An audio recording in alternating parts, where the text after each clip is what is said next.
Hey guys, AB here from B&H, and if you're in the market for a new wireless mic system, you should definitely check this out.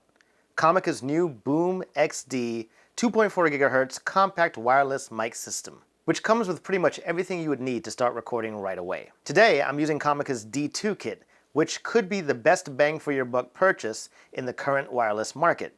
The reason I say this is that it comes with 2 transmitters, a receiver, the lavalier mics, cables to connect to cameras and a smartphone, accessories like wind furries, a charging cable, and even a manual. Perhaps the most compelling and important feature of the BoomX-D is that you can actually record 2 transmitters to 1 receiver, and you can decide whether you want to combine or sum that audio into 1 mono track or record in true stereo, which means that each audio track will be on its own channel. You'd be able to manipulate those 2 tracks independent of each other. There are other systems out there that give you 2 transmitters and 1 receiver, but typically in those instances, you're recording both sources of audio to 1 summed mono track, so you can't separate them at the end. The other advantage to having 2 transmitters record to 1 receiver is that you could actually have a backup track or a safety track. So if I were recording this audio and I wanted to put 2 transmitters on my belt and have 2 lavaliers here, if something happened to one of the mics, the other one would still be picking up the same audio,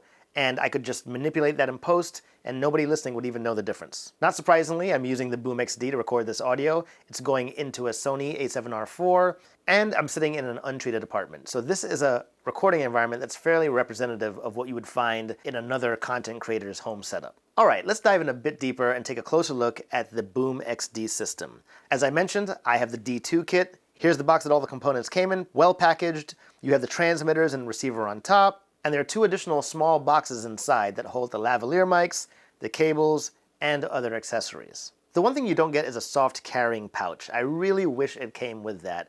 But the box is pretty small. You can always throw that into a bag. You may already own a bag at home that you would use that you could just throw these mics in, so it's not a big deal, but I would have loved to have seen a carrying case. One of the things that you notice right away is the size of the transmitters and the receiver. I mean, they're really small, which is what you want in a portable mic system. I have a Rode Wireless Go, and if you look at them next to each other, really any size difference is pretty negligible. Let's take a look at each component and go through some of the features. Starting with the transmitter. The first thing you have on the top is a built-in omnidirectional mic. Hey, I'm using the built-in omnidirectional mic, which sounds like this.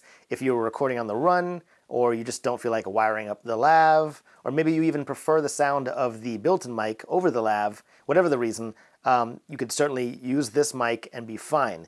If you're going to go outside, especially when it's windy, there is an included wind furry that fits very well over this mic. In fact, it's one of the better designs I've seen. You just slide it on, it's very secure, and it's not going to go anywhere. But for most of this video, I'm using the supplied lavalier microphone, which is also omnidirectional, and there's a convenient port right on top to plug it into. I like this mic for several reasons. One, it sounds good, which is nice because it was included in the kit, and sometimes when you get included gear, it's not quite up to par. I think this mic sounds fine and will do the job you need it to do. The other thing I like is that it has a clip mechanism that helps it lock into the transmitter. So that's going to help prevent any accidental disconnection while you're recording. And you can see it's really secure. You have to pull it out. So I think it's a really good design. On the right side of the transmitter, you've got a mute/power button. Obviously, power is to turn it on and off, and the mute function disengages the mic if you don't want to record something you're saying. Below that is a pair button, which I didn't need to use because these units come paired out of the box. But if for some reason you need to pair the transmitter and receiver, very simple procedure. You hold them about 1 meter apart, you depress the pair button for a few seconds, and they will definitely pair. And you will see that on the screen, and we'll get to the screen later. Moving to the other side, there is a pinhole for resetting the unit. This is something that's only necessary if, for some reason, your receiver or your transmitter crashes, or maybe it's not powering on. Again, I didn't have to worry about that. Mine worked fine. But there's an included pin that will help you reset the unit in the event that you're having some issues with it. And next to that is a USB-C port for charging, and that's a pretty simple process.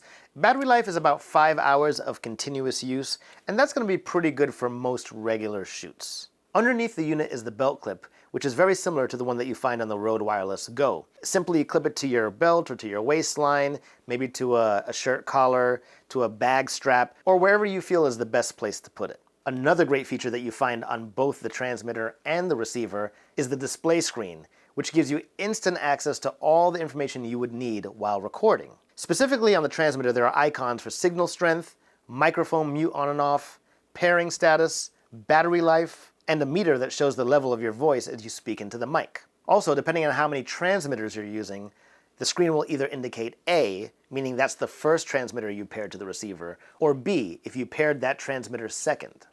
Speaking of the receiver, it's pretty straightforward, but there are a few cool features. Obviously, there is a line-out jack, which would let you connect the receiver to a camera, an external audio recorder, or even a smartphone. In fact, I used the included smartphone cable with an iOS adapter to test recording into GarageBand on my iPhone. This is a test of the Comica BoomX-D using the built-in Omni mic going into my iPhone with the included smartphone cable.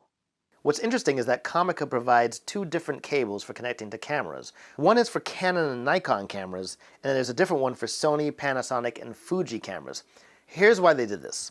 Cameras like the one I'm using, the A7R4, sometimes have a very hot line input. So regardless of how low you have the volume coming from the mic, the input is still really, really high.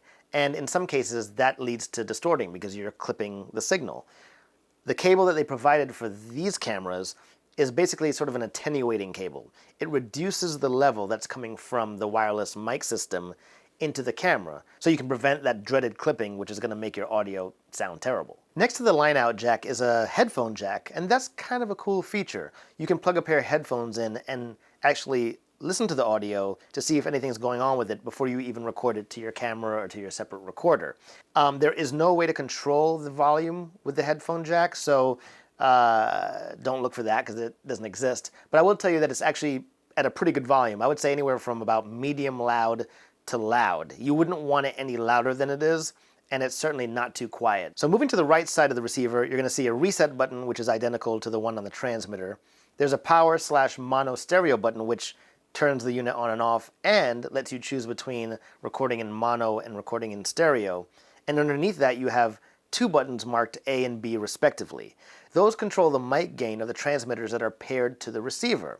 The good news here is that you have a range from 0 to 12 dB in 1 dB increments, so you can really dial in just the right amount of gain that you would need for recording purposes. On the opposite side is a USB-C port, which is for charging the unit, and underneath is a clip for mounting to a camera's cold shoe, to a bag strap, or wherever you decide is the best place.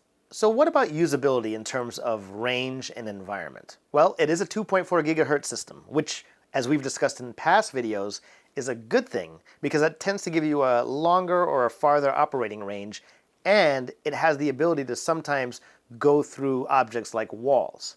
The bad thing is that that's a very crowded spectrum, and if you're in an area where there are lots of other people using devices, you may experience some interference. The other thing is that, like the Rode Wireless Go, this is a line-of-sight system. So at some point, you may experience cutouts if you're at a great distance and you don't have a direct line of sight between the transmitter and the receiver. Comica says that the BoomX-D will operate up to 150 feet. Again, it's going to depend on the environment you're in because every different shoot has a bunch of different variables that can affect how well these wireless systems work.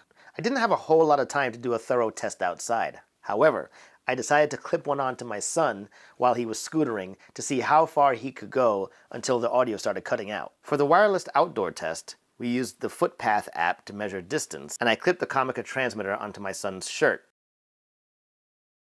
Okay, go ahead. So as he takes off on the scooter, you start to hear the audio cut out around 0.02 miles.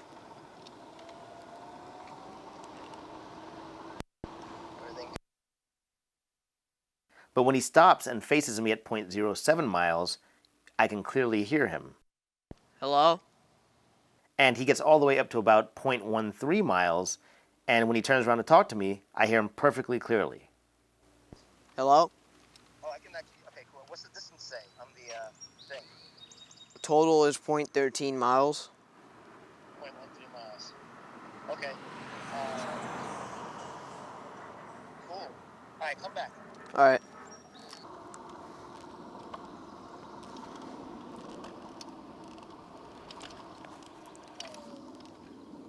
Alrighty.